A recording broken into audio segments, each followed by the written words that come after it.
یہ کیا لہجہ ہے آپ کا؟ یہ تو کسی کو بھی دیں تو چھپا کے دینے کا حکم ہے، کسی کو بھی دیں تو ہمیں حکم یہ ہے کہ سیدھے ہاتھ سے دینا ہے، الٹے کو خبر۔ اور یہ جو بالکل ہی اپنے ہیں، ان پر تو پردہ پوشی آپ کے لیے ویسے ہی ضرورت تھی۔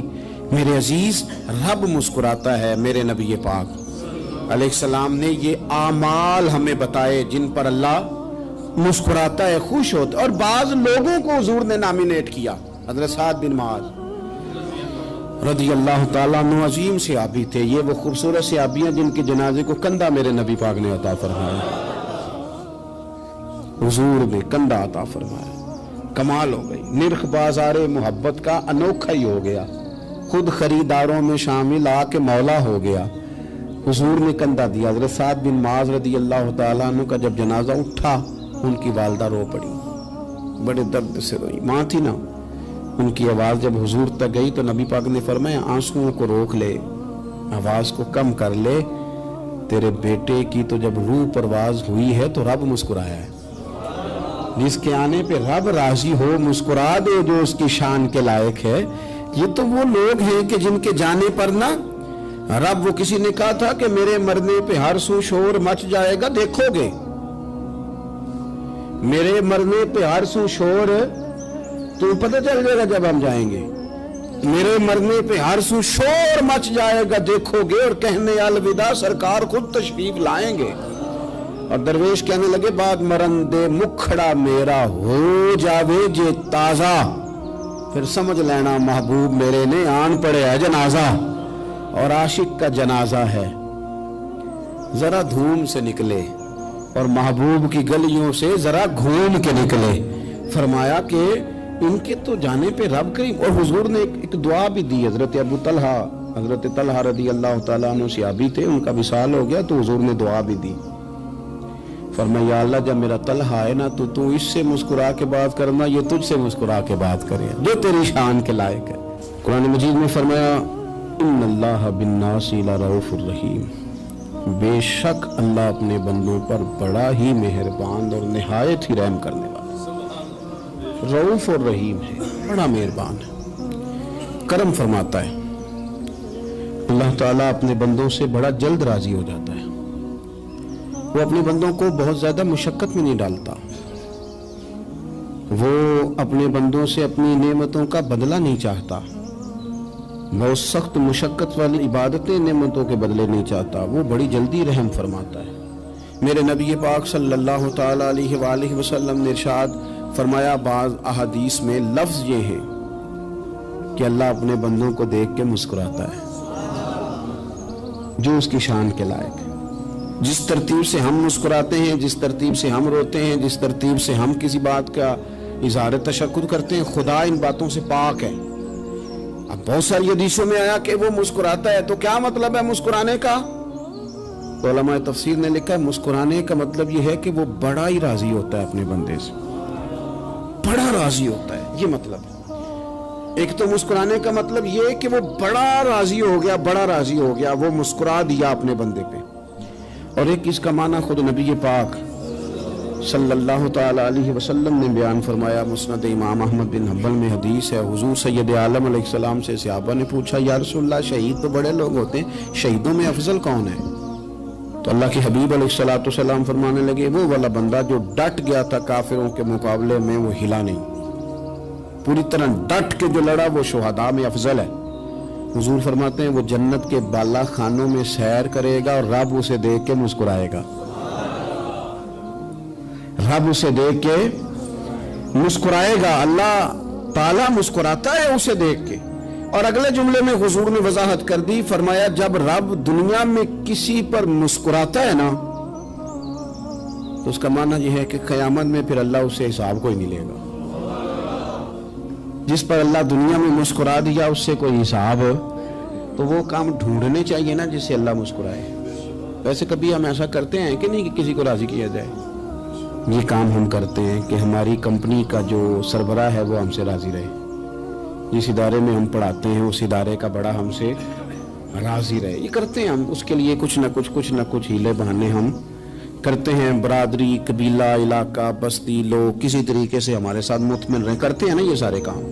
اس میں تھوڑی مشکل بھی ہمیں آتی ہے، لیکن کرتے ہیں، کیا کریں، گھر میں بھی کئی دفعہ ایسا ماحول بنانا پڑتا ہے۔ چلیں ایک اور میٹھی مثال دیتے ہیں، زیادہ سمجھ میں آئے گی۔ چھوٹا بچہ خوش رہے، آپ اس کے لیے محنت نہیں کرتے، وہ چھوٹا ہے، اس کو خوش کرنا فرض ہے ابا پہ، لیکن وہ کہتا ہے کہ میں نے موٹر سائیکل لینا ہے، چھوٹا ہے چلا ہی نہیں پائے گا، تو ابا پھر اسے راضی کرتا ہے، کہتا ہے بیٹے چھوٹا سائیکل لے لے، چل میں تجھے اڑانے والا جہاز لے دیتا ہوں۔ مقصود کیا ہے کہ اس کو ناراض نہیں کرنا، یہ روئے نہ، اس کا دل نہ ٹوٹے۔ یارو سنو نا میں کیا کہہ رہا ہوں، اگر چھوٹے بچے کے لیے وہ چیزیں ڈھونڈتے ہو، میرے ابا جی نا اپنے نواسے کے لیے کھلونا لے کے آئے تو بچہ بڑا ہی کھیلا، تو ابا جی کہنے لگے لو پیسے پورے ہو گئے، میرے بچے کو پسند بڑا ہے نا، پیسے پورے کر چھڑے نے، انہیں دیکھو نا جی کتنا اس کو راضی ہوا ہے۔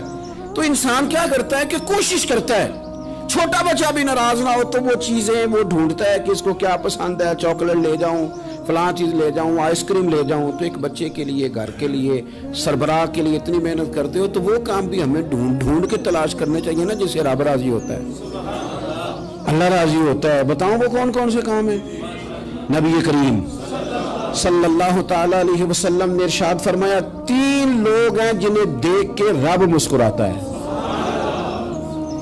یا رسول اللہ صلی اللہ علیہ وسلم وہ کون کون سے؟ تو محبوب فرمانے لگے ایک وہ بندہ ساری مخلوق سوئی ہے، آدھی رات ہے، رات کا پچھلا پہر ہے، اس نے اٹھ کے وضو کر لیا، مصلی پہ کھڑا ہو گیا خدا کی یاد میں، فرمایا اسے دیکھ کے رب مسکراتا ہے جو اس کی شان کے لائق ہے، مسکراتا ہے اللہ۔ یہ تو سونے کا ٹائم تھا، یہ تو گہری نیند آنے کا وقت تھا، رات کا پچھلا پہر، رات پوے تے بے درداں نو نیند پیاری آوے، تے درد منداں نو یاد سجن دی ستیاں وی آن جگاوے، اور ساون کی کالی راتوں میں جب بوندا باندی ہوتی ہے، وہ راتوں کو اٹھ اٹھ روتے ہیں جب خلقت ساری سوتی ہے، اللہ مسکراتا ہے۔ اور سننا میرے بھائی، میرے نبی پاک صلی اللہ تعالی علیہ وسلم فرماتے ہیں جب مسلمان نماز کے لیے صفیں بناتے ہیں نا، ترتیب لگ رہی ہوتی ہے، اب اللہ کی بارگاہ میں کھڑے ہوں گے، قیام کریں گے، رکوع کریں گے، سجود کریں گے، فرمایا جب مومن صفیں بناتے ہیں تو رب دیکھ کے مسکراتا ہے، مسکراتا ہے۔ کمال ہو گئے عروج بندگی کا، جب بندے کو دیکھ کے رب مسکرائے، خدا بندے سے خود پوچھے بتا تیری رضا کیا ہے، مسکراتا ہے۔ اور میرے نبی پاک علیہ السلام فرماتے ہیں جب مجاہد جہاد کے لیے صفیں سیدھی کرتے ہیں، آج تو یہ رب کے نام پہ مرنے ہی آ گئے، یہ صفوں میں کھڑے ہوں گے، ترتیب سے لڑیں گے، ترتیب سے گلا کاٹیں گے کافروں کا یا شہادت لیں گے۔ فرمایا جب جہاد کے لوگ صفیں بناتے ہیں تو رب انہیں دیکھ کے مسکراتا ہے۔ کتنے نصیبوں والا وہ بندہ ہے جسے دیکھ کے مسکرا دیا۔ او یار کبھی تیرا بیٹا تیرے سامنے مسکرائے نا چھوٹا، تو تیرا دل باغ باغ ہو جاتا ہے۔ تیری ماں بیمار کسی ایک دن صحیح طرح ہنس پڑے تو طبیعت خوش ہو جاتی۔ مجھے بتاؤ نا جس کا رب بھی اسے دیکھ کے ہنس پڑے، جو اس کی شان کے لائق ہے، کیا اس بندے کے نصیبیں ہیں، کیا اس کے مقدر ہیں۔ آپ اس مقام پر اپنے آپ کو لائیں۔ اب دیکھیں نا یہ حدیث آپ نے سن لی، اب ہم نے نا اس طرح صفحے نہیں بنانے جس طرح ساری دنیا، اب ذرا صفحے بھی شوق سے بنائیں گے، آپ ذرا تھوڑا سا شوق پیدا کریں گے، بھئی یہ تو میں وہ کام کرنے لگا ہوں جسے دیکھ کے رب مسکراتا ہے۔ نبی پاک صلی اللہ علیہ وسلم نے فرمایا جب کوئی بندہ توبہ کرتا ہے نا، ہم توبہ کا رٹا لگاتے ہیں، یا اللہ میری توبہ، یا اللہ۔ اور توبہ کا تو مطلب یہ ہے کہ پچھلے گناہوں سے پکی توبہ، آج کے بعد یہ غلطی نہ کرنے کا پکا وعدہ۔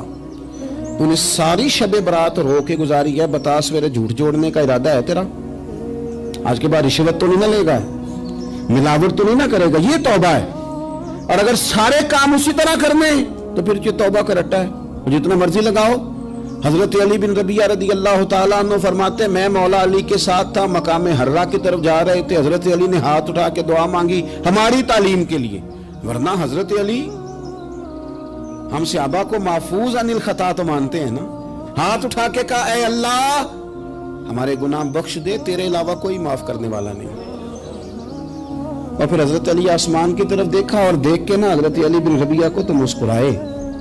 حضرت علی بن ربیعہ کہنے لگے حضور مسکرائے کیوں ہو؟ فرمانے لگے ایک دن میں حضور کے ساتھ اسی طرح آیا تھا، اسی طرح حضور نے دعا فرمائی تھی ہماری تعلیم کے لیے، اور پھر حضور مجھے دیکھ کے مسکرائے تھے اور فرمایا جب کوئی بندہ رب کی بارگاہ میں اس طرح استغفار کرتا ہے تو رب مسکراتا ہے اور مسکرا کے فرماتا دیکھ لو میرے بندوں کو پتا ہے کہ میرے علاوہ معاف کرنے والا کوئی نہیں. انہیں پتا ہے. تم اس کی بارگاہ میں رجوع تو لاؤ, آؤ تو صحیح دو آنسو لے کر. اقبال کہتے ہیں کہ اسیر دشمن کی چاہ میں بھی, مخالفوں کی نگاہ میں بھی, امی ہے, صادق ہے, معتبر ہے, میرا پیغمبر عظیم تر ہے. نبی پاک صلی اللہ علیہ وسلم تشریف لائے, انہوں نے کہا جی آپ جو فیصلہ بھی کریں قبول ہے. آپ بتا دیں کون سا قبیلہ حجر اسود اٹھا کے, باقی خانہ کعبہ کی تعمیر مکمل ہو گئی, حجر اسود کون سا قبیلہ لگائے, پہلے طے کر لیا تھا جو حضور فیصلہ کریں گے سب کو قبول ہوگا. اب اگر حضور ایک کے حق میں فیصلہ کر دیتے تو تیار تھے نا باقی قبول کرنے. اب وہ سارے قبیلے نظریں حضور پہ لگائیں, نتیجہ نکلنا ہے. یہ سمجھ لیں پاس فیل کا نہیں, فرسٹ سیکنڈ کا نتیجہ ہے. کس کو سعادت ملتی؟ ای سعادت بزور بازو نیز کس کو ملتی ہے؟ قربان جاؤں حضور کی حکمت پر, نبی پاک کے تدبر پر.